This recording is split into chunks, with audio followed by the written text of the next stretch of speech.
to misquote Slade, so here it is, Merry Advent Calendar. Everybody's having fun. Especially me, as you can tell from my voiceover. I hope you like it, because this is as good as it's going to get.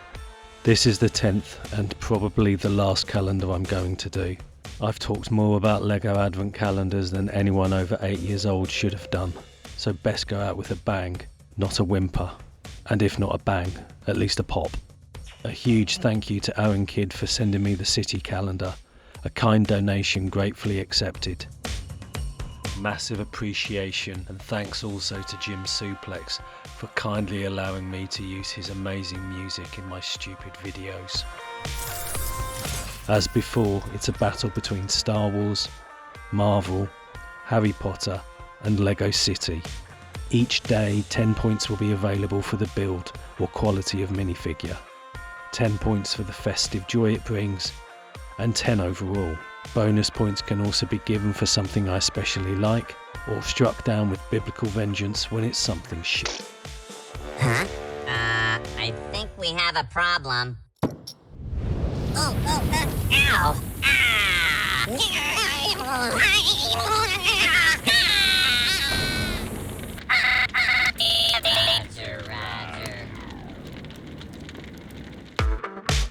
Previous champions are more varied than I recall. Will this be the year Harry Potter finally stops being the perennial disappointment? Possibly. Or will one of the former champions take the final crown? Let's find out. A new design of X-Wing freshens up a much repeated fixture of the Star Wars calendar.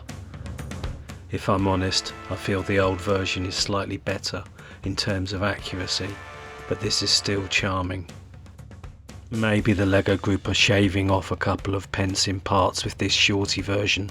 You know, the way a multinational corporation with more money than God needs to skimp. This was an enjoyable build and very swoopable.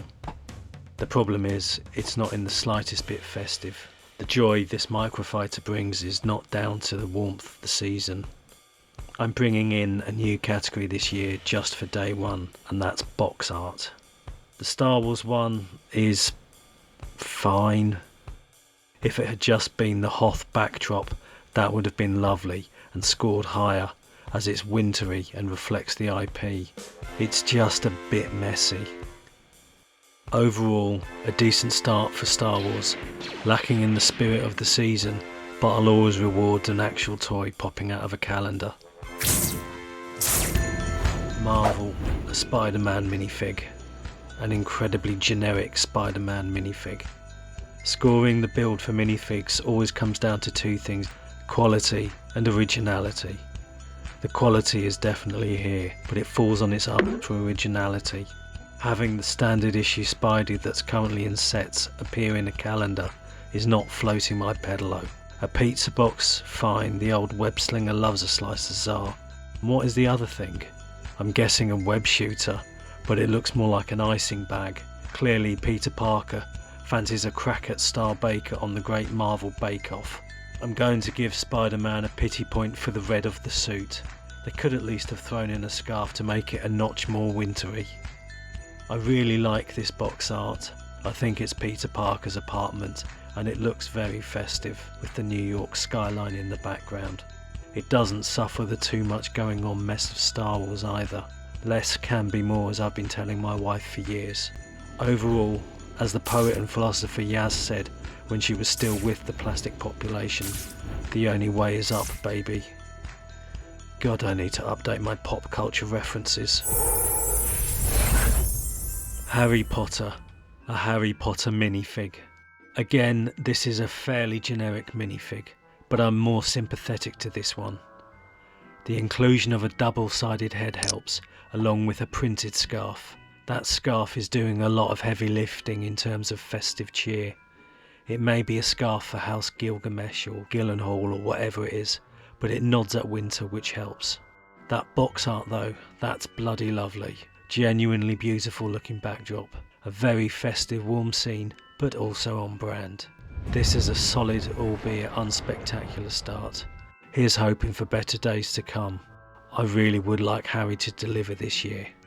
My one concern is the words compatible with 76435 on the box. For those who don't know, which was me until I googled it, that is the Hogwarts Great Hall set that's currently on sale.